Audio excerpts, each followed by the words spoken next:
Dear students, ਸਾਡਾ ਅੱਜ ਦਾ topic ਹੈ ਮੌਲਿਕ ਅਧਿਕਾਰ ਫੰਡਾਮੈਂਟਲ ਰਾਈਟਸ।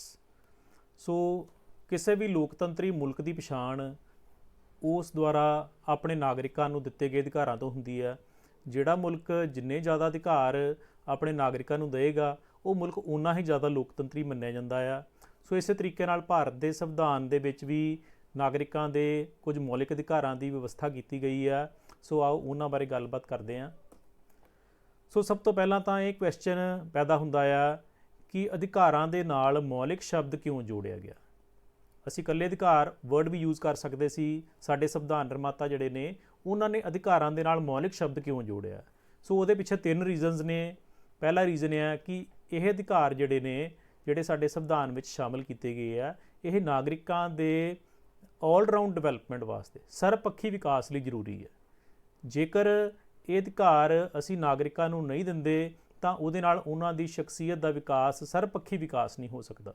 ਸੋ ਇਸ ਕਰਕੇ ਲੋਕਾਂ ਦੇ ਜੀਵਨ ਦੇ ਜਿਹੜੇ ਵੱਖ-ਵੱਖ ਆਸਪੈਕਟ ਆ, ਸਰੀਰਕ, ਮਾਨਸਿਕ, ਬੌਧਿਕ, ਭਾਵਨਾਤਮਕ, ਸੋ ਇਹਨਾਂ ਸਾਰੇ ਪਹਿਲੂਆਂ ਦੇ ਵਿਕਾਸ ਵਾਸਤੇ ਇਹ ਅਧਿਕਾਰ ਜਿਹੜੇ ਆ ਸਾਡੇ ਸੰਵਿਧਾਨ ਵਿੱਚ ਦਰਜ ਕੀਤੇ ਗਏ ਨੇ। ਸੈਕੰਡ ਹੈ ਕਿ ਇਹ ਸੰਵਿਧਾਨ ਲਿਖਤੀ ਰੂਪ 'ਚ ਸ਼ਾਮਲ ਹੈ ਸਾਡੇ ਸੰਵਿਧਾਨ ਦੇ ਵਿੱਚ। ਸੋ ਇਹ ਅਧਿਕਾਰ ਜਿਹੜੇ ਆ ਸਾਡੇ ਸੰਵਿਧਾਨ ਦੇ ਵਿੱਚ ਰਿਟਨ ਫਾਰਮ ਦੇ ਵਿੱਚ ਸ਼ਾਮਲ ਕੀਤੇ ਗਏ ਨੇ। ਯਾਨੀ ਕਿ ਕੋਈ ਵੀ ਸਰਕਾਰ ਜਿਹੜੀ ਆ ਉਹ ਇਹਨਾਂ ਅਧਿਕਾਰਾਂ ਨੂੰ ਅੱਖੋਂ ਓਹਲੇ ਨਹੀਂ ਕਰ ਸਕਦੀ। ਉਹਨਾਂ ਨੂੰ ਇਹ ਅਧਿਕਾਰ ਜਿਹੜੇ ਆਪਣੇ ਨਾਗਰਿਕਾਂ ਨੂੰ ਦੇਣੇ ਹੀ ਪੈਣਗੇ ਕਿਉਂਕਿ ਇਹ ਰਿਟਨ ਫਾਰਮ ਦੇ ਵਿੱਚ ਲਿਖਤੀ ਰੂਪ ਦੇ ਵਿੱਚ ਸਾਡੇ ਸੰਵਿਧਾਨ ਵਿੱਚ ਸ਼ਾਮਲ ਨੇ। ਤੀਸਰਾ ਪੁਆਇੰਟ ਕੀ ਹੈਗਾ, ਤੀਸਰਾ ਰੀਜ਼ਨ ਕੀ ਹੈ ਕਿ ਇਹਨਾਂ ਨੂੰ ਮੌਲਿਕ ਕਿਉਂ ਕਿਹਾ ਜਾਂਦਾ ਆ, ਕਿਉਂਕਿ ਇਹ ਅਧਿਕਾਰ ਨਿਆਂਯੋਗ ਆ। ਨਿਆਂਯੋਗ ਮੀਨਸ ਤੁਸੀਂ ਅਦਾਲਤ ਵਿੱਚ ਜਾ ਸਕਦੇ ਜੇਕਰ ਤੁਹਾਡੇ ਅਧਿਕਾਰਾਂ ਦੀ ਕਿਸੇ ਵਿਅਕਤੀ ਦੁਆਰਾ, ਕਿਸੇ ਸੰਸਥਾ ਦੁਆਰਾ, ਈਵਨ ਸਰਕਾਰ ਦੁਆਰਾ ਵੀ ਜੇਕਰ ਉਲੰਘਣਾ ਹੁੰਦੀ ਹੈ ਤਾਂ ਤੁਸੀਂ ਅਦਾਲਤ ਵਿੱਚ ਜਾ ਸਕਦੇ ਹੋ, ਤੁਸੀਂ ਹਾਈ ਕੋਰਟ ਦੇ ਵਿੱਚ ਜਾ ਸਕਦੇ ਹੋ, ਈਵਨ ਤੁਸੀਂ ਸਿੱਧਾ ਸੁਪਰੀਮ ਕੋਰਟ ਦੇ ਵਿੱਚ ਵੀ ਜਾ ਸਕਦੇ ਹੋ ਕਿਉਂਕਿ ਮੌਲਿਕ ਅਧਿਕਾਰਾਂ ਨੂੰ ਆਰੰਭਿਕ ਅਧਿਕਾਰ ਖੇਤਰ ਪ੍ਰਾਪਤ ਆ। ਅਦਾਲਤਾਂ ਦਾ ਆਰੰਭਿਕ ਅਧਿਕਾਰ ਖੇਤਰ ਮਤਲਬ means you can directly go to the supreme court even. So ਇਸ ਕਰਕੇ ਤੁਸੀਂ ਕਿਸੇ ਵੀ ਅਦਾਲਤ ਦੇ ਵਿੱਚ ਆਪਣੇ ਮੌਲਿਕ ਅਧਿਕਾਰਾਂ ਦੀ ਉਲੰਘਣਾ ਹੋਣ ਦੇ ਕੇਸ ਵਿੱਚ ਉਸ ਆਰਗੇਨਾਈਜੇਸ਼ਨ ਨੂੰ ਜਾਂ ਸਰਕਾਰ ਨੂੰ ਚੈਲੰਜ ਕਰ ਸਕਦੇ ਜੇ ਕਿ ਉਹਨੇ ਤੁਹਾਡੇ ਮੌਲਿਕ ਅਧਿਕਾਰਾਂ ਦੀ ਉਲੰਘਣਾ ਕਿਉਂ ਕੀਤੀ ਹੈ। ਸੋ ਇਹ 3 ਰੀਜ਼ਨਸ ਆ ਜਿਹਦੇ ਕਰਕੇ ਇਹਨਾਂ ਅਧਿਕਾਰਾਂ ਨੂੰ ਮੌਲਿਕ ਕਿਹਾ ਗਿਆ ਵਾ। ਸੋ ਇਸ ਕਰਕੇ ਮੌਲਿਕ ਅਧਿਕਾਰ ਉਹ ਅਧਿਕਾਰ ਨੇ ਜਿਹੜੇ ਸਾਡੇ ਸਰਬਪੱਖੀ ਵਿਕਾਸ ਲਈ ਜ਼ਰੂਰੀ ਨੇ। ਇਹ ਸਾਡੇ ਸੰਵਿਧਾਨ ਵਿੱਚ ਲਿਖਤੀ ਰੂਪ ਵਿੱਚ ਸ਼ਾਮਲ ਆ ਅਤੇ ਇਹ ਨਿਆਂਯੋਗ ਆ, ਯਾਨੀ ਕਿ ਅਸੀਂ ਅਦਾਲਤ ਵਿੱਚ ਜਾ ਕੇ ਆਪਣੇ ਅਧਿਕਾਰਾਂ ਦੀ ਰਾਖੀ ਕਰਵਾ ਸਕਦੇ ਹਾਂ। ਉਸ ਤੋਂ ਅੱਗੇ ਆ ਜਾਂਦਾ ਮੌਲਿਕ ਅਧਿਕਾਰਾਂ ਦੀਆਂ ਵਿਸ਼ੇਸ਼ਤਾਵਾਂ। ਪਹਿਲੀ ਵਿਸ਼ੇਸ਼ਤਾ ਆ ਅਤ ਵਿਸਤ੍ਰਿਤ ਅਤੇ ਵਿਆਪਕ ਅਧਿਕਾਰ, ਯਾਨੀ ਕਿ ਜਿਹੜੇ ਸਾਡੇ ਅਧਿਕਾਰ ਨੇ ਉਹ ਸਾਡੇ ਸੰਵਿਧਾਨ ਦੇ ਵਿੱਚ ਸ਼ਾਮਲ ਕੀਤੇ ਗਏ ਆ, ਉਹ ਬਹੁਤ ਜ਼ਿਆਦਾ ਡਿਟੇਲ ਦੇ ਵਿੱਚ ਐਕਸਪਲੇਨ ਕੀਤੇ ਗਏ ਨੇ। ਸਾਡੇ ਸੰਵਿਧਾਨ ਦੇ 3ਰੇ ਅਧਿਆਏ ਦੇ ਵਿੱਚ 3rd ਚੈਪਟਰ ਦੇ ਵਿੱਚ ਅਨੁਛੇਦ 12 ਤੋਂ ਲੈ ਕੇ 35 ਤੱਕ ਇਹਨਾਂ ਮੌਲਿਕ ਅਧਿਕਾਰਾਂ ਨੂੰ ਸ਼ਾਮਲ ਕੀਤਾ ਗਿਆ ਵਾ ਅਤੇ ਇਹ ਮੌਲਿਕ ਅਧਿਕਾਰ ਜਿਹੜੇ ਸ਼ਾਮਲ ਕੀਤੇ ਗਏ ਨੇ ਇਹਨਾਂ ਦਾ ਵਰਗੀਕਰਨ ਅਨੁਛੇਦ 14 ਤੋਂ ਸ਼ੁਰੂ ਹੁੰਦਾ ਆ। ਅਨੁਛੇਦ 14 ਤੋਂ ਲੈ ਕੇ ਅਨੁਛੇਦ 32 ਤੱਕ ਇਹਨਾਂ ਦਾ ਵਰਗੀਕਰਨ ਆ, ਪਰੰਤੂ ਟੋਟਲ ਚੈਪਟਰ ਜਿਹੜਾ ਆ ਮੌਲਿਕ ਅਧਿਕਾਰਾਂ ਦਾ ਉਹ ਅਨੁਛੇਦ 12 ਤੋਂ ਲੈ ਕੇ 35 ਤੱਕ ਇਹ ਸਾਡੇ ਸੰਵਿਧਾਨ ਦੇ ਵਿੱਚ ਸ਼ਾਮਲ ਆ। ਤੇ ਸਾਡੇ ਸੰਵਿਧਾਨ ਦੇ ਵਿੱਚ 6 ਮੌਲਿਕ ਅਧਿਕਾਰ ਜਿਹੜੇ ਸ਼ਾਮਲ ਕੀਤੇ ਗਏ ਨੇ। ਤੁਹਾਨੂੰ ਬਰੀਫ ਦੇ ਵਿੱਚ ਦੱਸ ਦਿੰਦਾ ਆ ਕਿਹੜੇ-ਕਿਹੜੇ ਅਧਿਕਾਰ ਨੇ। ਸੋ ਪਹਿਲਾ ਸਮਾਨਤਾ ਦਾ ਅਧਿਕਾਰ ਆ, ਦੂਜਾ ਸੁਤੰਤਰਤਾ ਦਾ ਅਧਿਕਾਰ, ਦੈਨ ਸ਼ੋਸ਼ਣ ਦੇ ਵਿਰੁੱਧ ਅਧਿਕਾਰ, ਧਾਰਮਿਕ ਸੁਤੰਤਰਤਾ ਦਾ ਅਧਿਕਾਰ, ਸੱਭਿਆਚਾਰਕ ਅਤੇ ਵਿਦਿਅਕ ਅਧਿਕਾਰ ਜਿਹੜੇ ਕਿ ਮਾਈਨੋਰਿਟੀਜ਼ ਦੇ ਨੇ, ਅਤੇ 6ਵਾਂ ਅਧਿਕਾਰ ਆ ਸੰਵਿਧਾਨਿਕ ਉਪਚਾਰਾਂ ਦਾ ਅਧਿਕਾਰ। ਤੇ ਇੱਕ ਜਿਹੜਾ ਰਾਈਟ ਟੂ ਐਜੂਕੇਸ਼ਨ ਆ, ਵਿੱਦਿਆ ਦਾ ਅਧਿਕਾਰ, ਉਹ ਸੁਤੰਤਰਤਾ ਦੇ ਅਧਿਕਾਰ ਦੇ ਵਿੱਚ ਹੀ ਉਹਨੂੰ ਅੰਡਰ ਆਰਟੀਕਲ 21A ਅਨੁਛੇਦ 21A ਦੇ ਵਿੱਚ ਦਰਜ ਕੀਤਾ ਗਿਆ ਆ। ਇਸ ਕਰਕੇ ਉਹ ਸਾਡੇ ਇਹ ਜਿਹੜੇ 6 ਮੌਲਿਕ ਅਧਿਕਾਰ ਆ ਇਹਨਾਂ ਦੇ ਵਿੱਚ ਹੀ ਸ਼ਾਮਲ ਕੀਤਾ ਗਿਆ। ਇੱਕ ਨਵੀਂ ਕਲੌਜ਼ ਐਡ ਕਰਤੀ ਗਈ ਆ ਆਰਟੀਕਲ 21A। ਸੋ ਇਸ ਕਰਕੇ ਮੌਲਿਕ ਅਧਿਕਾਰਾਂ ਵਾਲਾ ਜਿਹੜਾ ਅਧਿਆਏ ਆ, 3ਰਾ ਅਧਿਆਏ, ਉਹਦੇ ਵਿੱਚ ਅਨੁਛੇਦ 12 ਤੋਂ ਲੈ ਕੇ 35 ਤੱਕ ਮੌਲਿਕ ਅਧਿਕਾਰ ਜਿਹੜੇ ਆ ਉਹ ਲਿਖਤੀ ਰੂਪ ਵਿੱਚ ਦਰਜ ਨੇ।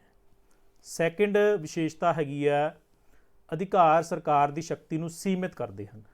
ਸੋ ਯਾਨੀ ਕਿ ਸਾਡੇ ਸੰਵਿਧਾਨ ਦੀ ਜਿਹੜੀ ਧਾਰਾ 13 ਕਲੌਜ਼ 2 ਦੇ ਵਿੱਚ ਇਹਦੀ ਵਿਵਸਥਾ ਕੀਤੀ ਗਈ ਹੈ ਕਿ ਇਹ ਅਧਿਕਾਰ ਜਿਹੜੇ ਆ ਇਹ ਸਰਕਾਰ ਦੀ ਸ਼ਕਤੀ ਉੱਤੇ ਰੋਕ ਲਾਉਂਦੇ ਆ, ਯਾਨੀ ਕਿ ਕੋਈ ਵੀ ਸਰਕਾਰ ਜਿਹੜੀ ਹੈ ਇਹਨਾਂ ਅਧਿਕਾਰਾਂ ਨੂੰ ਖਤਮ ਨਹੀਂ ਕਰ ਸਕਦੀ। ਸੋ ਇਹ ਅਧਿਕਾਰ ਜਿਹੜੇ ਨੇ ਮੌਲਿਕ ਅਧਿਕਾਰ, ਇਹ ਸਭ ਸਾਡੇ ਸੰਵਿਧਾਨ ਦਾ ਇੱਕ ਬੁਨਿਆਦੀ ਢਾਂਚੇ ਦਾ ਪਾਰਟ ਆ, ਬੇਸਿਕ ਸਟਰਕਚਰ ਦਾ ਪਾਰਟ ਆ। ਇਸ ਕਰਕੇ ਕੋਈ ਵੀ ਸਰਕਾਰ ਸਾਡੇ ਮੌਲਿਕ ਅਧਿਕਾਰਾਂ ਨੂੰ ਖਤਮ ਨਹੀਂ ਕਰ ਸਕਦੀ। ਸੋ ਇਹ ਅਧਿਕਾਰ ਜਿਹੜੇ ਨੇ ਇਹ ਸਰਕਾਰ ਦੀ ਸ਼ਕਤੀ ਨੂੰ ਵੀ ਸੀਮਿਤ ਕਰਦੇ ਆ, ਅਤੇ ਅਸੀਂ ਅਦਾਲਤ ਦੇ ਵਿੱਚ ਵੀ ਗਵਰਨਮੈਂਟ ਨੂੰ ਚੈਲੰਜ ਕਰ ਸਕਦੇ ਹਾਂ ਜੇਕਰ ਸਾਨੂੰ ਲੱਗਦਾ ਆ ਕਿ ਕੋਈ ਵੀ ਸਰਕਾਰ ਜਾਂ ਕੋਈ ਵੀ ਸੰਗਠਨ ਜਿਹੜਾ ਆ ਉਹ ਸਾਡੇ ਅਧਿਕਾਰਾਂ ਦੀ ਉਲੰਘਣਾ ਕਰ ਰਿਹਾ। ਤੀਸਰੀ ਵਿਸ਼ੇਸ਼ਤਾ ਹੈ ਕਿ ਅਧਿਕਾਰ ਨਿਆਂਯੋਗ ਆ, ਯਾਨੀ ਕਿ ਸਾਡੇ ਸੰਵਿਧਾਨ ਦੇ ਅਨੁਛੇਦ 32 ਦੇ ਤਹਿਤ ਸੰਵਿਧਾਨਿਕ ਉਪਚਾਰਾਂ ਦਾ ਅਧਿਕਾਰ ਜਿਹੜਾ ਦਿੱਤਾ ਗਿਆ ਆ, ਉਹਦੇ ਵਿੱਚ ਕੀ ਹੈ ਕਿ ਅਸੀਂ ਕਿਸੇ ਵੀ ਅਦਾਲਤ ਦੇ ਵਿੱਚ ਜਾ ਸਕਦੇ ਹਾਂ, ਅਸੀਂ ਹਾਈ ਕੋਰਟ ਦੇ ਵਿੱਚ ਜਾਂ ਸੁਪਰੀਮ ਕੋਰਟ ਦੇ ਵਿੱਚ ਡਾਇਰੈਕਟਲੀ ਕੇਸ ਫਾਈਲ ਕਰ ਸਕਦੇ ਹਾਂ ਜੇਕਰ ਸਾਡੇ ਮੌਲਿਕ ਅਧਿਕਾਰਾਂ ਦੀ ਉਲੰਘਣਾ ਹੁੰਦੀ ਹੈ, ਅਤੇ ਅਸੀਂ ਆਪਣੇ ਮੌਲਿਕ ਅਧਿਕਾਰਾਂ ਦੀ ਰਾਖੀ ਕਰਾਉਣ ਵਾਸਤੇ ਕੇਸ ਫਾਈਲ ਕਰ ਸਕਦੇ ਹਾਂ। ਸੋ ਇਸ ਕਰਕੇ ਇਹ ਸਾਡੇ ਜਿਹੜੇ ਮੌਲਿਕ ਅਧਿਕਾਰ ਆ ਇਹ ਨਿਆਂਯੋਗ ਆ, ਅਸੀਂ ਅਦਾਲਤਾਂ ਦੇ ਜ਼ਰੀਏ ਨਿਆਂ ਲੈ ਸਕਦੇ ਹਾਂ ਅਤੇ ਆਪਣੇ ਮੌਲਿਕ ਅਧਿਕਾਰਾਂ ਦੀ ਰਾਖੀ ਕਰਵਾ ਸਕਦੇ ਹਾਂ, ਅਤੇ ਅਦਾਲਤਾਂ ਜਿਹੜੀਆਂ ਨੇ ਉਹ ਵੇਖਦੀਆਂ ਨੇ ਕਿਹੜੇ ਮੌਲਿਕ ਅਧਿਕਾਰ ਦੀ ਉਲੰਘਣਾ ਹੋਈ ਹੈ, ਸੋ ਉਹ ਅਕੋਰਡਿੰਗਲੀ ਰਿਟ ਜਿਹੜੀ ਹੈ ਉਹ ਕੋਰਟ ਫਿਰ ਇਸ਼ੂ ਕਰਦੀ ਹੈ। ਸੋ ਇਸ ਤਰੀਕੇ ਨਾਲ ਅਦਾਲਤਾਂ ਜਿਹੜੀਆਂ ਨੇ ਉਹ ਸਾਡੇ ਮੌਲਿਕ ਅਧਿਕਾਰਾਂ ਦੀ ਰਾਖੀ ਕਰਦੀਆਂ ਨੇ। ਨੈਕਸਟ ਵਿਸ਼ੇਸ਼ਤਾ ਹੈ ਅਧਿਕਾਰ ਅਸੀਮਿਤ ਨਹੀਂ ਹਨ। ਸੋ ਇਹਦਾ ਮਤਲਬ ਕਿ ਸਾਡੇ ਸੰਵਿਧਾਨ ਦੇ ਵਿੱਚ ਭਾਵੇਂ ਰਿਟਨ ਫਾਰਮ ਦੇ ਵਿੱਚ ਅਧਿਕਾਰਾਂ ਦੀ ਵਿਵਸਥਾ ਕੀਤੀ ਗਈ ਹੈ, ਪਰੰਤੂ ਉਹਦੇ ਨਾਲ ਨਾਲ ਉਹਨਾਂ ਅਪਵਾਦਾਂ ਦਾ ਵੀ ਜ਼ਿਕਰ ਆ, ਉਹਨਾਂ ਐਕਸੈਪਸ਼ਨਸ ਦਾ ਵੀ ਜ਼ਿਕਰ ਆ ਕਿ ਕਿਹੜੇ ਕੇਸ ਦੇ ਵਿੱਚ ਇਹਨਾਂ ਮੌਲਿਕ ਅਧਿਕਾਰਾਂ ਉੱਪਰ ਪਾਬੰਦੀ ਲਗਾਈ ਜਾ ਸਕਦੀ ਹੈ। ਸੋ ਇਸ ਕਰਕੇ ਸਾਡੇ ਸੰਵਿਧਾਨ ਦੇ ਵਿੱਚ ਜੇਕਰ ਅਧਿਕਾਰਾਂ ਦਾ ਵਰਣਨ ਕੀਤਾ ਗਿਆ ਆ ਤਾਂ ਉਹ ਅਧਿਕਾਰ ਅਸੀਮਿਤ ਨਹੀਂ ਹੈ, ਅਨਲਿਮਿਟਿਡ ਨਹੀਂ ਹੈ। ਸੋ ਕੁਝ ਸਪੈਸ਼ਲ ਕੇਸਿਸ ਦੇ ਵਿੱਚ, ਕੁਝ ਸਪੈਸ਼ਲ ਸਰਕਮਸਟੈਂਸਿਸ ਦੇ ਵਿੱਚ ਉਹਨਾਂ ਨੂੰ ਰੋਕਿਆ ਵੀ ਜਾ ਸਕਦਾ ਆ, ਉਹਨਾਂ ਉੱਤੇ ਪਾਬੰਦੀ ਵੀ ਲਗਾਈ ਜਾ ਸਕਦੀ ਹੈ। ਇਸ ਕਰਕੇ ਅਧਿਕਾਰਾਂ ਵਾਲੇ ਚੈਪਟਰ ਨੂੰ ਰੋਕਾਂ ਦਾ ਅਧਿਆਇ ਵੀ ਕਿਹਾ ਜਾਂਦਾ ਆ, ਵੀ ਇਹ ਅਧਿਕਾਰ ਜਿਹੜੇ ਅਸੀਮਿਤ ਨਹੀਂ ਹੈਗੇ ਬਲਕਿ ਲੋੜ ਪੈਣ 'ਤੇ ਇਹਨਾਂ ਨੂੰ ਸੀਮਿਤ ਵੀ ਕੀਤਾ ਜਾ ਸਕਦਾ ਆ। ਨੈਕਸਟ ਹੈ ਅਧਿਕਾਰ ਨਾਗਰਿਕ ਅਤੇ ਵਿਦੇਸ਼ੀ ਵਿੱਚ ਅੰਤਰ ਕਰਦੇ ਹਨ। ਸੋ ਯਾਨੀ ਕਿ ਅਧਿਕਾਰ ਜਿਹੜੇ ਨੇ ਇਹ ਨਾਗਰਿਕ ਅਤੇ ਵਿਦੇਸ਼ੀ ਵਿੱਚ ਅੰਤਰ ਕਰਦੇ ਆ, ਯਾਨੀ ਕਿ ਇਹ ਸਾਰੇ ਦੇ ਸਾਰੇ ਅਧਿਕਾਰ ਜਿਹੜੇ ਸਾਡੇ ਸੰਵਿਧਾਨ ਵਿੱਚ ਸ਼ਾਮਲ ਆ, ਇਹ ਨਾਗਰਿਕਾਂ ਨੂੰ ਤਾਂ ਸਾਰੇ ਅਧਿਕਾਰ ਪ੍ਰਾਪਤ ਆ, ਪਰ ਵਿਦੇਸ਼ੀਆਂ ਨੂੰ ਸਾਰੇ ਅਧਿਕਾਰ ਪ੍ਰਾਪਤ ਨਹੀਂ ਹੈਗੇ। ਸੋ ਕੁਝ ਕੁ ਅਧਿਕਾਰ ਨੇ ਜਿਵੇਂ ਕਿ ਭਾਸ਼ਣ ਦੇਣ ਅਤੇ ਵਿਚਾਰ ਪ੍ਰਗਟ ਕਰਨ ਦੀ ਸੁਤੰਤਰਤਾ, ਸੋ ਇਹ ਵਿਦੇਸ਼ੀਆਂ ਨੂੰ ਪ੍ਰਾਪਤ ਨਹੀਂ ਹੈ। ਜਾਂ ਕੋਈ ਵੀ ਸੰਗਠਨ ਬਣਾਉਣ ਦੀ ਸੁਤੰਤਰਤਾ ਨਾਗਰਿਕਾਂ ਨੂੰ ਤਾਂ ਪ੍ਰਾਪਤ ਹੈ ਪਰ ਵਿਦੇਸ਼ੀਆਂ ਨੂੰ ਪ੍ਰਾਪਤ ਨਹੀਂ ਹੈ। ਸੋ ਇਸ ਕਰਕੇ ਇਹ ਮੌਲਿਕ ਅਧਿਕਾਰ ਜਿਹੜੇ ਆ ਇਹ ਸਿਰਫ ਨਾਗਰਿਕਾਂ ਨੂੰ ਪ੍ਰਾਪਤ ਨੇ, ਸਾਰੇ ਅਧਿਕਾਰ ਪ੍ਰਾਪਤ ਨੇ, ਪਰ ਵਿਦੇਸ਼ੀਆਂ ਨੂੰ ਸਾਰੇ ਅਧਿਕਾਰ ਪ੍ਰਾਪਤ ਨਹੀਂ ਹੈਗੇ। ਕੁਝ ਕੁ ਅਧਿਕਾਰ ਇੱਦਾਂ ਦੇ ਨੇ ਜਿਹੜੇ ਕਿ ਵਿਦੇਸ਼ੀਆਂ ਨੂੰ ਪ੍ਰਾਪਤ ਨਹੀਂ ਹੈਗੇ। ਨੈਕਸਟ ਹੈ ਮੌਲਿਕ ਅਧਿਕਾਰ ਸਾਰੇ ਨਾਗਰਿਕਾਂ ਲਈ ਸਮਾਨ ਹਨ। ਸੋ ਯਾਨੀ ਕਿ ਜਿੰਨੇ ਵੀ ਮੌਲਿਕ ਅਧਿਕਾਰ ਸਾਡੇ ਸੰਵਿਧਾਨ ਦੇ ਵਿੱਚ ਸ਼ਾਮਲ ਕੀਤੇ ਗਏ ਆ ਉਹ ਸਾਰੇ ਨਾਗਰਿਕਾਂ ਵਾਸਤੇ ਬਰਾਬਰ ਆ, ਸਾਰਿਆਂ ਲਈ ਸਮਾਨ ਆ। ਸਮਾਜ ਦੇ ਵੱਖ-ਵੱਖ ਵਰਗਾਂ ਲਈ ਜਾਂ ਵੱਖ-ਵੱਖ ਧਰਮ ਦੇ ਲੋਕਾਂ ਲਈ ਜਾਂ ਵੱਖ-ਵੱਖ ਜਾਤ ਦੇ ਲੋਕਾਂ ਲਈ ਵੱਖੋ ਵੱਖਰੇ ਅਧਿਕਾਰ ਨਹੀਂ ਹੈਗੇ।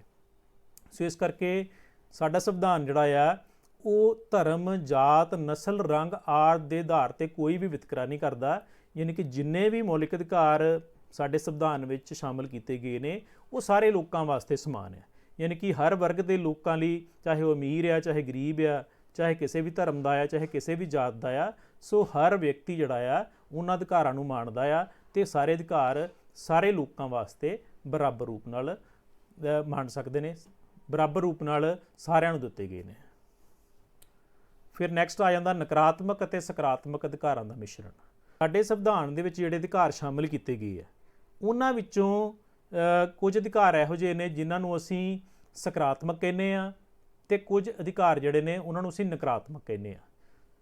ਇਹਦਾ ਮਤਲਬ ਕੀ ਹੈ? ਸਕਾਰਾਤਮਕ ਦਾ ਮਤਲਬ ਆ ਕਿ ਕੁਝ ਅਧਿਕਾਰ ਇਹੋ ਜਿਹੇ ਆ ਜਿਹੜੇ ਕਿ ਰਾਜ ਨੂੰ ਕੁਝ ਕੰਮ ਕਰਨ ਲਈ ਕਹਿੰਦੇ ਨੇ, ਅਤੇ ਨਕਾਰਾਤਮਕ ਕੀ ਆ ਕਿ ਕੁਝ ਅਧਿਕਾਰ ਇਹੋ ਜਿਹੇ ਨੇ ਜਿਹੜੇ ਕਿ ਰਾਜ ਉੱਤੇ ਪਾਬੰਦੀ ਲਗਾਉਂਦੇ ਆ ਕਿ ਰਾਜ ਇਹ ਕੰਮ ਨਹੀਂ ਕਰੇਗਾ। ਫੋਰ ਐਗਜ਼ਾਮਪਲ, ਰਾਜ ਧਰਮ, ਜਾਤ, ਨਸਲ, ਰੰਗ ਦੇ ਆਧਾਰ 'ਤੇ ਕਿਸੇ ਵੀ ਵਿਅਕਤੀ ਨਾਲ ਵਿਤਕਰਾ ਨਹੀਂ ਕਰੇਗਾ। ਸੋ ਇਹ ਨੈਗੇਟਿਵ ਹੈ ਰਾਈਟ, ਪਰੰਤੂ ਉਹਦਾ ਅਸਰ ਜਿਹੜਾ ਹੈ ਪੋਜ਼ੀਟਿਵ ਹੈ। ਸੋ ਉਹਦੀ ਸ਼ਬਦਾਵਲੀ ਜਿਹੜੀ ਹੈ ਨਕਾਰਾਤਮਕ ਆ, ਪਰੰਤੂ ਉਹ ਅਧਿਕਾਰ ਜਿਹੜਾ ਪੋਜ਼ੀਟਿਵ ਹੈ। ਦੂਜੇ ਬੰਨੇ ਕੁਝ ਕੁ ਅਧਿਕਾਰ ਇਹੋ ਜਿਹੇ ਨੇ ਜਿਹੜੇ ਕਿ ਰਾਜ ਨੂੰ ਇਹ ਬਾਉਂਡ ਕਰਦੇ ਨੇ ਕਿ ਉਹ ਲੋਕਾਂ ਨੂੰ ਅਧਿਕਾਰ ਦੇਵੇ। ਫੋਰ ਐਗਜ਼ਾਮਪਲ, ਉਹਨੂੰ ਵੱਖ-ਵੱਖ ਕਿਸਮ ਦੀਆਂ ਸੁਤੰਤਰਤਾਵਾਂ ਪ੍ਰਾਪਤ ਆ, ਉਹ ਆਪਣਾ ਭਾਸ਼ਣ ਦੇ ਸਕਦੇ ਨੇ, ਆਪਣੇ ਵਿਚਾਰ ਪ੍ਰਗਟ ਕਰ ਸਕਦੇ ਨੇ, ਕਿਸੇ ਵੀ ਥਾਂ 'ਤੇ ਘੁੰਮਣ ਫਿਰਨ ਜਾ ਸਕਦੇ ਨੇ, ਕੋਈ ਵੀ ਪੇਸ਼ਾ ਧੰਦਾ ਜਾਂ ਕਾਰੋਬਾਰ ਕਰ ਸਕਦੇ ਨੇ। ਸੋ ਇਸ ਕਰਕੇ ਇਹ ਪੋਜ਼ੀਟਿਵ ਰਾਈਟਸ ਆ, ਯਾਨੀ ਕਿ ਇਹ ਸਾਨੂੰ ਕੁਝ ਫੈਸਿਲਿਟੀਜ਼ ਪ੍ਰੋਵਾਈਡ ਕਰਦੇ ਆ, ਯਾਨੀ ਕਿ ਇਹਨਾਂ ਦੀ ਸ਼ਬਦਾਵਲੀ ਜਿਹੜੀ ਨੈਗੇਟਿਵ ਨਹੀਂ ਹੈਗੀ, ਯਾਨੀ ਕਿ ਇਹ ਸਾਨੂੰ ਕੁਝ ਫੈਸਿਲਿਟੀਜ਼ ਜਿਹੜੀਆਂ ਨੇ ਪੋਜ਼ਿਟਿਵਲੀ ਪ੍ਰੋਵਾਈਡ ਕਰ ਰਹੇ ਆ। ਸੋ ਇਸ ਕਰਕੇ ਚਾਹੇ ਅਧਿਕਾਰ ਨਕਾਰਾਤਮਕ ਆ ਚਾਹੇ ਸਕਾਰਾਤਮਕ ਆ, ਤੇ ਪਰੰਤੂ ਉਹਨਾਂ ਦਾ ਅਸਰ ਜਿਹੜਾ ਆ ਉਹ ਪੋਜ਼ਿਟਿਵ ਆ। ਸੋ ਇਸ ਕਰਕੇ ਕੁਝ ਅਧਿਕਾਰ ਜਿਹੜੇ ਰਾਜ ਉੱਤੇ ਕੁਝ ਪਾਬੰਦੀਆਂ ਲਗਾਉਂਦੇ ਕਿ ਰਾਜ ਇਹ ਕੰਮ ਨਹੀਂ ਕਰੇਗਾ, ਤੇ ਕੁਝ ਅਧਿਕਾਰ ਇਹੋ ਜਿਹੇ ਨੇ ਜਿਹੜੇ ਕਿ ਇਹ ਲਿਖਿਆ ਆ ਕਿ ਰਾਜ ਇਹ ਫਰੀਡਮਸ ਜਿਹੜੀਆਂ ਸੁਤੰਤਰਤਾਵਾਂ ਨੇ ਉਹ ਨਾਗਰਿਕਾਂ ਨੂੰ ਦੇਗਾ। ਸੋ ਇਸ ਕਰਕੇ ਸਾਡੇ ਅਧਿਕਾਰ ਜਿਹੜੇ ਉਹ ਨਕਾਰਾਤਮਕ ਅਤੇ ਸਕਾਰਾਤਮਕ ਇਹਨਾਂ ਦੋਹਾਂ ਦਾ ਮਿਸ਼ਰਣ ਆ, ਪਰੰਤੂ ਉਹਨਾਂ ਦਾ ਅਸਰ ਜਿਹੜਾ ਆ ਉਹ ਪੋਜ਼ਿਟਿਵ ਹੀ ਹੈ।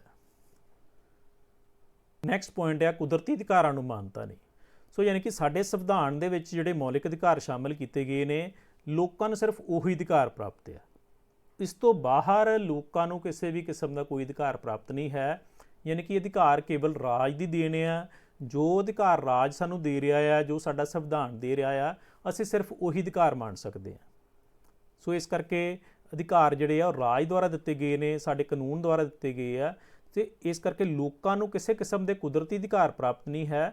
ਸੋ ਲੋਕਾਂ ਨੂੰ ਉਹੀ ਅਧਿਕਾਰ ਪ੍ਰਾਪਤ ਹੈ ਜੋ ਰਾਜ ਸਾਨੂੰ ਦੇ ਰਿਹਾ ਆ, ਤੇ ਸੰਵਿਧਾਨ ਦੇ ਵਿੱਚ ਲਿਖੇ ਗਏ ਆ, ਤੇ ਅਸੀਂ ਉਹਨਾਂ ਨੂੰ ਚੈਲੰਜ ਵੀ ਕਰ ਸਕਦੇ ਹਾਂ ਕਿ ਜੇਕਰ ਕੋਈ ਵਿਅਕਤੀ ਜਾਂ ਕੋਈ ਸੰਗਠਨ ਉਹਨਾਂ ਦੀ ਉਲੰਘਣਾ ਕਰਦਾ ਆ ਤਾਂ ਅਸੀਂ ਕੋਰਟ ਦੇ ਵਿੱਚ ਉਹਨੂੰ ਚੈਲੰਜ ਕਰ ਸਕਦੇ ਹਾਂ। ਸੋ ਇਸ ਕਰਕੇ ਇਹ ਅਧਿਕਾਰ ਜਿਹੜੇ ਨੇ ਇਹਨਾਂ ਨੂੰ ਕੁਦਰਤ ਦੀ ਮਾਨਤਾ ਨਹੀਂ ਹੈਗੀ, ਇਹ ਕੁਦਰਤੀ ਅਧਿਕਾਰਾਂ ਨੂੰ ਮਾਨਤਾ ਨਹੀਂ ਦਿੱਤੀ ਗਈ। ਸੋ ਸਾਡੇ ਸੰਵਿਧਾਨ ਦੇ ਵਿੱਚ ਜਿਹੜੇ ਅਧਿਕਾਰ ਸ਼ਾਮਿਲ ਕੀਤੇ ਗਏ ਨੇ, ਸਾਨੂੰ ਸਿਰਫ ਉਹੀ ਅਧਿਕਾਰ ਪ੍ਰਾਪਤ ਨੇ, ਅਸੀਂ ਉਹੀ ਅਧਿਕਾਰ ਮਾਣ ਸਕਦੇ ਹਾਂ।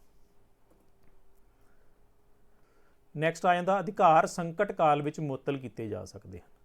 ਸੋ ਅਧਿਕਾਰ ਜਿਹੜੇ ਨੇ ਉਹ ਸੰਕਟ ਕਾਲ ਦੇ ਵਿੱਚ ਮੁਅੱਤਲ ਕੀਤੇ ਜਾ ਸਕਦੇ ਆ, ਯਾਨੀ ਕਿ ਇਨ ਕੇਸ ਦੇਸ਼ ਦੇ ਉੱਪਰ ਕੋਈ ਸੰਕਟ ਆਉਂਦਾ ਆ, ਕੋਈ ਐਮਰਜੈਂਸੀ ਸਿਚੁਏਸ਼ਨ ਆਉਂਦੀ ਆ, ਤਾਂ ਉਸ ਕੇਸ ਦੇ ਵਿੱਚ ਸਾਡੇ ਅਧਿਕਾਰ ਜਿਹੜੇ ਸਾਰੇ ਸਸਪੈਂਡ ਕੀਤੇ ਜਾ ਸਕਦੇ ਆ।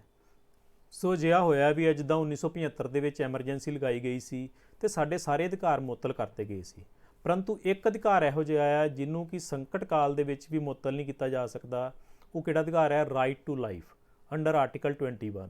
ਸੋ ਸਾਡੇ ਸੰਵਿਧਾਨ ਦੇ ਅਨੁਛੇਦ 21 ਦੇ ਵਿੱਚ ਜਿਹੜਾ ਜੀਵਨ ਦਾ ਅਧਿਕਾਰ ਆ ਉਹਨੂੰ ਮੁਅੱਤਲ ਨਹੀਂ ਕੀਤਾ ਜਾ ਸਕਦਾ। ਬਾਕੀ ਸਾਰੇ ਅਧਿਕਾਰ ਜਿਹੜੇ ਨੇ ਉਹ ਸੰਕਟ ਕਾਲੀ ਹਾਲਤਾਂ ਦੇ ਵਿੱਚ ਉਹਨਾਂ ਨੂੰ ਸਸਪੈਂਡ ਕੀਤਾ ਜਾ ਸਕਦਾ ਆ।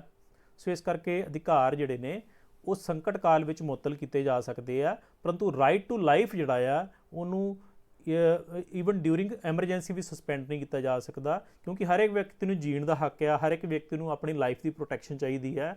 ਇਸ ਕਰਕੇ ਜੀਵਨ ਦਾ ਅਧਿਕਾਰ ਜਿਹੜਾ ਉਹਨੂੰ ਮੁਅੱਤਲ ਨਹੀਂ ਕੀਤਾ ਜਾ ਸਕਦਾ। ਨੈਕਸਟ ਆ ਜਾਂਦਾ ਸੰਸਦ ਮੌਲਿਕ ਅਧਿਕਾਰਾਂ ਨੂੰ ਸੋਧ ਸਕਦੀ ਹੈ। ਸੋ ਇਹਦਾ ਮਤਲਬ ਇਹ ਆ ਕਿ ਸੰਸਦ ਜਿਹੜੀ ਹੈ ਉਹ ਮੌਲਿਕ ਅਧਿਕਾਰਾਂ ਦੇ ਵਿੱਚ ਅਮੈਂਡਮੈਂਟ ਕਰ ਸਕਦੀ ਹੈ। ਸੋ ਸੰਸਦ ਜਿਹੜੀ ਹੈ, ਜਿੱਦਾਂ ਕਿ ਸਾਡੇ ਮੌਲਿਕ ਅਧਿਕਾਰ ਜਿਹੜੇ ਆ ਇਨੀਸ਼ੀਅਲੀ 7 ਮੌਲਿਕ ਅਧਿਕਾਰ ਸੀ ਸ਼ੁਰੂ ਦੇ ਵਿੱਚ, ਪਰੰਤੂ ਬਾਅਦ ਵਿੱਚ ਉਹਨਾਂ ਵਿੱਚੋਂ ਇੱਕ ਅਧਿਕਾਰ ਜਿਹੜਾ ਜਿਹਨੂੰ ਸੰਪत्ति ਦਾ ਅਧਿਕਾਰ ਕਹਿੰਦੇ ਆ, ਉਹ ਮੌਲਿਕ ਅਧਿਕਾਰਾਂ ਦੀ ਲਿਸਟ ਵਿੱਚੋਂ ਕੱਢਤਾ ਗਿਆ ਸੀ ਤੇ ਉਹਨੂੰ ਇੱਕ ਕਾਨੂੰਨੀ ਅਧਿਕਾਰ ਦਾ ਦਰਜਾ ਦਿੱਤਾ ਗਿਆ। ਸੋ ਇਸ ਤਰੀਕੇ ਨਾਲ ਸੰਸਦ ਜਿਹੜੀ ਹੈ ਉਹ ਮੌਲਿਕ ਅਧਿਕਾਰਾਂ ਦੇ ਵਿੱਚ ਅਮੈਂਡਮੈਂਟ ਕਰ ਸਕਦੀ ਹੈ। ਸੁਪਰੀਮ ਕੋਰਟ ਦੇ ਸਾਹਮਣੇ ਇੱਕ ਕੇਸ ਆਇਆ ਸੀ, ਕੇਸ਼ਵਾਨੰਦ ਭਾਰਤੀ ਕੇਸ। ਉਸ ਕੇਸ ਦੇ ਵਿੱਚ ਸੁਪਰੀਮ ਕੋਰਟ ਨੇ ਵੀ ਕਿਹਾ ਸੀਗਾ ਕਿ ਪਾਰਲੀਮੈਂਟ ਜਿਹੜੀ ਹੈ ਉਹ ਫੰਡਾਮੈਂਟਲ ਰਾਈਟਸ ਦੇ ਵਿੱਚ ਅਮੈਂਡਮੈਂਟ ਕਰ ਸਕਦੀ ਹੈ, ਮੌਲਿਕ ਅਧਿਕਾਰਾਂ ਵਿੱਚ ਸੋਧ ਕਰ ਸਕਦੀ ਹੈ। ਸੋ ਸੁਪਰੀਮ ਕੋਰਟ ਨੇ ਵੀ ਸੰਸਦ ਦੀ ਮੌਲਿਕ ਅਧਿਕਾਰਾਂ ਵਿੱਚ ਸੋਧ ਕਰਨ ਦੀ ਸ਼ਕਤੀ ਨੂੰ ਜਾਇਜ਼ ਠਹਿਰਾਇਆ ਸੀ। ਇਸ ਕਰਕੇ ਸੰਸਦ ਮੌਲਿਕ ਅਧਿਕਾਰਾਂ ਦੇ ਵਿੱਚ ਸੋਧ ਕਰ ਸਕਦੀ ਹੈ, ਪਰੰਤੂ ਮੌਲਿਕ ਅਧਿਕਾਰਾਂ ਦਾ ਅਧਿਆਇ ਜਿਹੜਾ ਆ ਉਹ ਕੰਪਲੀਟਲੀ ਉਹਨੂੰ ਖਤਮ ਨਹੀਂ ਕਰ ਸਕਦੀ। ਨੈਕਸਟ ਆ ਜਾਂਦਾ ਮੌਲਿਕ ਅਧਿਕਾਰ ਸਾਡੀਆਂ ਸਮਾਜਿਕ ਸਥਿਤੀਆਂ ਅਨੁਸਾਰ ਹਨ, ਯਾਨੀ ਕਿ ਜਿਹੜੇ ਮੌਲਿਕ ਅਧਿਕਾਰ ਸਾਡੇ ਸੰਵਿਧਾਨ ਵਿੱਚ ਸ਼ਾਮਲ ਕੀਤੇ ਗਏ ਨੇ ਉਹ ਸਾਡੀਆਂ ਸਮਾਜਿਕ ਸਥਿਤੀਆਂ ਦੇ ਅਨੁਸਾਰ ਹੈ। ਯਾਨੀ ਕਿ ਜਿੱਦਾਂ ਕਿ ਸਾਡੇ ਸਮਾਜ ਦੇ ਵਿੱਚ ਬਹੁਤ ਸਾਰੀਆਂ ਬੁਰਾਈਆਂ ਪ੍ਰਚਲਿਤ ਸੀ at the time of independence, ਤੇ ਕਿ ਛੂਤ ਛਾਤ, ਬੇਗਾਰ ਯਾਨੀ ਕਿ ਬਿਨਾਂ ਮਿਹਨਤਾਂ ਨਾਲ ਦਿੱਤੇ ਵੀ ਕੰਮ ਲਿਆ ਜਾਂਦਾ ਸੀ, ਤੇ ਸੋ ਇੱਦਾਂ ਦੀਆਂ ਵਿਵਸਥਾਵਾਂ ਦੇ ਵਿਰੁੱਧ ਕਾਨੂੰਨ ਬਣਾਏ ਜਾਣ ਦੀ ਲੋੜ ਸੀ। ਸੋ ਇਸ ਕਰਕੇ ਇਹਨਾਂ ਪ੍ਰਥਾਵਾਂ ਦੇ ਵਿਰੁੱਧ ਜਿਹੜੇ ਕਾਨੂੰਨ ਉਹ ਬਣਾਏ ਗਏ ਨੇ, ਤੇ ਸਾਡੇ ਮੌਲਿਕ ਅਧਿਕਾਰਾਂ ਦੇ ਵਿੱਚ ਵੀ ਛੂਤ ਛਾਤ ਦੀ ਮਨਾਹੀ ਕੀਤੀ ਗਈ ਆ ਅੰਡਰ ਆਰਟੀਕਲ 17, ਅਤੇ ਬੇਗਾਰ ਨੂੰ ਵੀ ਖਤਮ ਕੀਤਾ ਗਿਆ। ਯਾਨੀ ਕਿ ਕਿਸੇ ਵੀ ਵਿਅਕਤੀ ਨੂੰ ਤੁਸੀਂ ਬਿਨਾਂ ਮਿਹਨਤਾਂ ਨਾਲ ਦਿੱਤੇ, ਬਿਨਾਂ ਪੈਸੇ ਦਿੱਤੇ ਉਹ ਤੋਂ ਕੰਮ ਨਹੀਂ ਲੈ ਸਕਦੇ, ਬੇਗਾਰ ਦੀ ਮਨਾਹੀ ਕੀਤੀ ਗਈ ਹੈ। ਸੋ ਇਸ ਤਰੀਕੇ ਨਾਲ ਮੌਲਿਕ ਅਧਿਕਾਰ ਜਿਹੜੇ ਆ ਜਿਹੜੇ ਸਾਡੇ ਸੰਵਿਧਾਨ ਵਿੱਚ ਸ਼ਾਮਲ ਕੀਤੇ ਗਏ ਨੇ ਉਹ ਸਾਡੀਆਂ ਸਮਾਜਿਕ ਪਰਿਸਥਿਤੀਆਂ ਦੇ ਵਿੱਚੋਂ ਉੱਭਰ ਕੇ ਸਾਹਮਣੇ ਆਏ ਆ। ਸੋ ਉਹਦੇ ਅਕੋਰਡਿੰਗਲੀ ਮੌਲਿਕ ਅਧਿਕਾਰ ਜਿਹੜੇ ਸਾਡੇ ਸੰਵਿਧਾਨ ਵਿੱਚ ਸ਼ਾਮਲ ਕੀਤੇ ਗਏ ਆ। ਨੈਕਸਟ ਆ ਜਾਂਦਾ ਅਧਿਕਾਰਾਂ ਦਾ ਵਰਗੀਕਰਨ। ਸੋ ਸਾਡੇ ਸੰਵਿਧਾਨ ਦੇ ਵਿੱਚ ਜਿਹੜੇ ਮੌਲਿਕ ਅਧਿਕਾਰ ਸ਼ਾਮਿਲ ਕੀਤੇ ਗਏ ਆ, ਮੈਂ ਪਹਿਲਾਂ ਦੱਸ ਚੁੱਕਾ ਹਾਂ ਕਿ ਸਾਡੇ ਸੰਵਿਧਾਨ ਵਿੱਚ 6 ਮੌਲਿਕ ਅਧਿਕਾਰ ਸ਼ਾਮਿਲ ਕੀਤੇ ਗਏ ਆ। ਆਰੰਭ ਦੇ ਵਿੱਚ 7 ਮੌਲਿਕ ਅਧਿਕਾਰ ਸੀ ਤੇ 7ਵਾਂ ਜਿਹੜਾ ਸੰਪत्ति ਦਾ ਅਧਿਕਾਰ ਸੀਗਾ ਉਹਨੂੰ ਸੰਸਦ ਨੇ ਕਾਨੂੰਨ ਪਾਸ ਕਰਕੇ ਮੌਲਿਕ ਅਧਿਕਾਰਾਂ ਦੀ ਲਿਸਟ ਵਿੱਚੋਂ ਕੱਢ ਦਿੱਤਾ ਤੇ ਉਹ ਹੁਣ ਸੰਪत्ति ਦਾ ਅਧਿਕਾਰ ਜਿਹੜਾ ਇੱਕ ਕਾਨੂੰਨੀ ਅਧਿਕਾਰ ਆ। ਸੋ ਇਸ ਕਰਕੇ ਹੁਣ ਐਟ ਪ੍ਰੈਜ਼ੈਂਟ ਸਾਡੇ ਸੰਵਿਧਾਨ ਵਿੱਚ 6 ਮੌਲਿਕ ਅਧਿਕਾਰ ਨੇ ਤੇ ਉਹਦੇ ਵਿੱਚ 2002 ਦੇ ਵਿੱਚ ਇੱਕ ਅਮੈਂਡਮੈਂਟ ਕਰਕੇ 86ਵੀਂ ਸੋਧ ਕਰਕੇ ਵਿੱਦਿਆ ਦਾ ਅਧਿਕਾਰ ਜਿਹੜਾ ਐਡ ਕੀਤਾ ਗਿਆ ਅੰਡਰ ਆਰਟੀਕਲ 21A ਅਨੁਛੇਦ ਕਰਕੇ ਵਰਤਮਾਨ ਸਮੇਂ ਵਿੱਚ ਸਾਡੇ 6 ਮੌਲਿਕ ਅਧਿਕਾਰ ਨੇ ਅਤੇ ਉਹਨਾਂ ਦਾ ਉਪ ਵਰਗੀਕਰਨ ਯਾਨੀ ਕਿ ਜਿੱਦਾਂ ਹੁਣ ਸਮਾਨਤਾ ਦਾ ਅਧਿਕਾਰ ਹੈ। ਸੋ ਸਮਾਨਤਾ ਦਾ ਅਧਿਕਾਰ ਅਨੁਛੇਦ 14 ਤੋਂ 18 ਤੱਕ ਦਰਜ ਹੈ। 14 ਅਨੁਛੇਦ 14 ਅਨੁਛੇਦ 15 16 17 18 ਸੋ ਇਹਨਾਂ ਸਾਰੇ ਅਨੁਛੇਦਾਂ ਦੇ ਵਿੱਚ ਵੱਖੋ ਵੱਖਰੇ ਅਧਿਕਾਰ ਨੇ ਜਿਹੜੇ ਕਿ ਸਮਾਨਤਾ ਦੇ ਅਧਿਕਾਰ ਦੇ ਵਿੱਚ ਤਹਿਤ ਆਉਂਦੇ ਆ।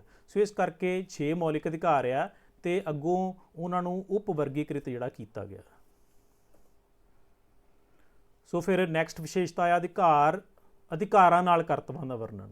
ਸੋ ਮੌਲਿਕ ਅਧਿਕਾਰ ਜਿਹੜੇ ਸਾਡੇ ਸੰਵਿਧਾਨ ਵਿੱਚ ਸ਼ਾਮਿਲ ਕੀਤੇ ਗਏ ਆ ਉਹਦੇ ਨਾਲ ਮੌਲਿਕ ਕਰਤਵਾਂ ਦੀ ਵਿਵਸਥਾ ਵੀ ਕੀਤੀ ਗਈ ਹੈ।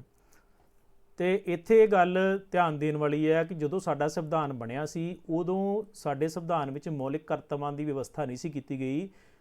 ਇਹ ਵਿਵਸਥਾ 42ਵੀਂ ਸੋਧ ਜਿਹੜੀ ਕਿ 1976 ਦੇ ਵਿੱਚ ਕੀਤੀ ਗਈ ਸੀ ਉਹਦੇ ਰਾਹੀਂ ਸਾਡੇ ਸੰਵਿਧਾਨ ਦੇ ਵਿੱਚ ਇੱਕ ਨਵਾਂ ਅਨੁਛੇਦ ਧਾਰਾ 51A ਦੇ ਤਹਿਤ ਮੌਲਿਕ ਕਰਤਵਾਂ ਦੀ ਵਿਵਸਥਾ ਕੀਤੀ ਗਈ ਹੈ।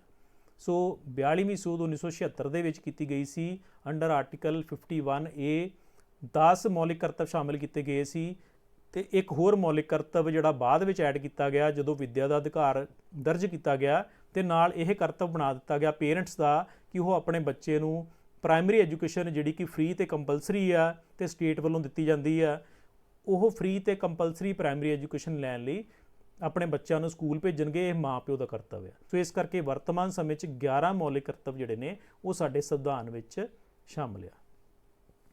ਨੈਕਸਟ ਹੈ ਮੌਲਿਕ ਅਧਿਕਾਰ ਸੰਵਿਧਾਨ ਦੇ ਬੁਨਿਆਦੀ ਢਾਂਚੇ ਦਾ ਭਾਗ ਹਨ।